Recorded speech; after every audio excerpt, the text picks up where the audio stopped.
Praise the lord. ఈ దినము కొరకు సిద్ధపరచబడిన దేవుని వాక్యం చదువుకుందాం. శ్రద్ధగా ఆలకించగలరని మనవి. కీర్తనల గ్రంథము 128వ కీర్తన 5వ చరణం చదువుదాం. సియోనులో నుండి యెహోవా నిన్ను ఆశీర్వదించును. నీ జీవితకాలమంతయు యెరూషలేమునకు క్షేమము కలుగుట చూచెదవు. ప్రభునందులారా, ముందుగా మీకు హృదయపూర్వక వందనములు తెలియచేస్తున్నాను. అలాగే first of all I wish you happy Republic Day. మీ అందరికీ గణతంత్ర దినోత్సవ శుభాకాంక్షలు తెలియచేస్తూ ఉన్నాను. మనము భారతీయులం. మన భారతదేశం మన జన్మభూమి భారతదేశం. దేశమునకు క్షేమం కలగాలని ఎప్పుడు కూడా కాంక్షించాలి. దేశభక్తి చాలామందికి ఉంది, దైవభక్తి కూడా ఉండాలి పిల్లరా. ఇక్కడ దేవుడు ఇజ్రాయెల్తో చెప్తున్నటువంటి మాట, ఇస్తున్నటువంటి వాగ్దానం ఏమిటంటే, సియోనుకు క్షేమము కలుగుట, యెరూషలేమునకు క్షేమం కలుగుట నువ్వు చూస్తావు అనేటువంటి విషయమే. కేవలము ఇజ్రాయెల్ దేశం అని కాదు, మన దేశం విషయంలో కూడా ఎంతో గర్వించదగినటువంటి దేశం మన దేశం. ప్రపంచ దేశాల్లో గుర్తింపు కలిగినటువంటి దేశం అందని. ఎందుకంటే అన్ని రంగాల్లో కూడా అభివృద్ధి చెందుతూ ఉన్నటువంటి సస్యశ్యామలమైనటువంటి దేశం మన దేశం. ఎందుకని? మన దేశ సంస్కృతి, సంప్రదాయాలు, వివాహ వ్యవస్థ, కుటుంబ వ్యవస్థ, అభివృద్ధి ప్రపంచంలో అనేక దేశాలకు మనం ఆదర్శంగా ఉన్నాం పిల్లలు. ఈ గణతంత్ర దినోత్సవ రాజును జ్ఞాపకం చేసుకోవాలి. కీర్తనకారుడు చెబుతున్నటువంటి మాట, నీ జీవిత కాలమంతా యెరూషలేముకు క్షేమం కలుగుట. ఆ దివ్యమైనటువంటి వాగ్దానం ఎంతగానో ఇజ్రాయెల్ ఆనందించారు. ఈ వాగ్దానం ఆనాడు ఇజ్రాయెల్కే కాదు, ఈరోజు మన భారతదేశ ప్రజలందరికీ కూడా ఇది సొంతం కావాలి.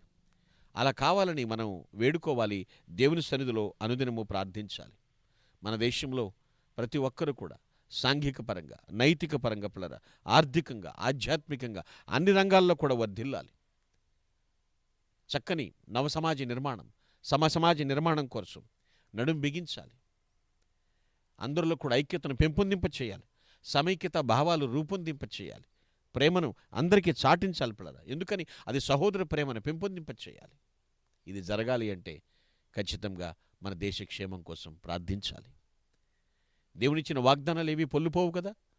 ఆయన మాట తప్పని వాడు కదా. మాట ఇచ్చాడంటే నెరవేరుస్తాడు. సస్యశ్యామలంగా ఉండాలి దేశం పిల్లరా.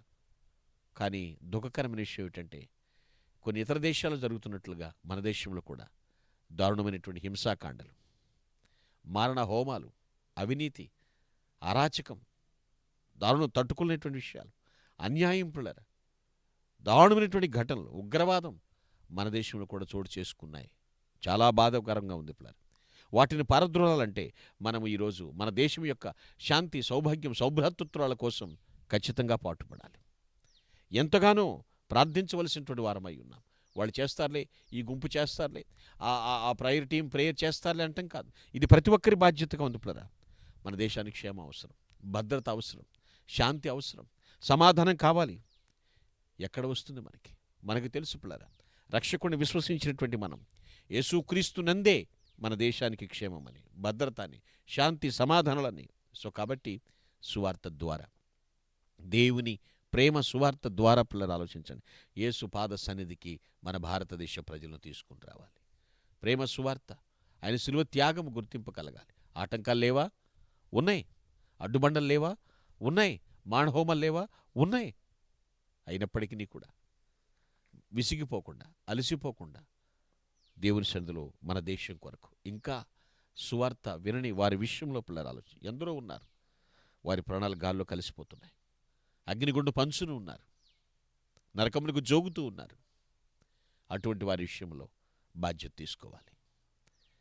ఖచ్చితంగా దేశ సౌభాగ్యం కొరకు ప్రార్థన చేయాలి. ప్రభు చెంతకు వారిని నడిపించాలి. మీకు విషయం తెలుసా? బేతనీయ మరియా అత్తరుతో యేసు ప్రభు పాదాలను పూసిందన్నట్లుగా ఆ అత్తరు మన భారతదేశం నుండి తయారు చేసిందని చెప్తూ ఉంటారు. ఆ అత్తరు ప్రభు పాదాలను తాకింది. మరి మనిషి ప్రభు పాదాలను ఎప్పుడు తాకుతాడు? భారతీయులందరూ కూడా ఆ ప్రేమ కలిగిన, ఆ శిలువలో రక్తం చిందించినటువంటి ఆ ప్రభు పాదాలను ఎప్పుడు తాకుతారు? అలా తాకినప్పుడు కదా, అలా స్పర్శించినప్పుడే కదా స్వాంతన. మానవునికి రక్షణ పిల్లలు ఆలోచించండి, విశ్వసించాలి. యేసు పాదాలను తాకాలి. భారతీయులు, ప్రభు, ప్రతి ఒక్కరూ మన సోదరులు. మాతృత్వం, పితృత్వం వర్ధిల్లుతుంది, మంచిదే పిల్లరా. మన దేశ సౌభాగ్యం కొరకు, క్షేమం కొరకు అనుదినము కూడా ప్రార్థించాలి. భారతదేశం అంటేనే ప్రపంచమంతా గర్వపడేటువంటి దేశం. ప్రభువా, నా దేశమును రక్షించండి, నా దేశమును క్షేమంగా ఉంచండి, అందరినీ కూడా రక్షణ మార్గంలో నడిపించండి. నడుం బిగించుదాం, సహోదర ప్రేమను పెంపొందించుదాం, ప్రతి ఒక్కరి కొరకు ప్రార్థించుదుము గాక. Amen. Please all of close price. Let's pray. దేవానికి వందనములు, ప్రభువానికి స్తోత్రములు. దేశమా దేశమా దేశమా నా మాట విను అని నువ్వు మొరపెడుతున్నావు, అంగలారుస్తున్నావు. నీ కేకలు కొంతమంది మాత్రమే వింటున్నారు ప్రభువా. దేశంలో మమ్మల్ని ఉన్నత స్థలాలకు ఎక్కిస్తానని వాగ్దానం చేశారు, కానీ నీ మాట పెడచెవిని పెడుతున్నారు నాయన. తండ్రి, శాంతి సమాధానాలు కొరవడిపోతున్నాయి, సన్నగిల్లిపోతున్నాయి. హింసాకాండ, మరణకాండలు ప్రభువా, అవినీతి, అన్యాయం, అరాచకం, ఉగ్రవాదం చోటు చేసుకున్నాయి. తండ్రి, సమాధానం దయచేయండి. మా దేశమునకు నాయన పరిపూర్ణ రక్షణ ప్రసాదించండి. దేశ నాయకులను మంచి వివేచనతో పరిపాలించే కృప దయచేయండి. అధికారులు, నాయకులు సమన్వయం కలిగి చక్కగా పనిచేయటానికి, ఏ ఒక్కరూ నశించకూడదు, ఏ ఒక్కరూ బాధింపబడకూడదు నాయన. శ్రమలలో తోడుండి నడిపించమని ప్రభుని క్రీస్తు పేరిట ప్రార్థిస్తున్నాము దేవా. ఆమేన్. Glory to God. Thank you, one and all. May God bless you. Once again, wish you happy Republic Day.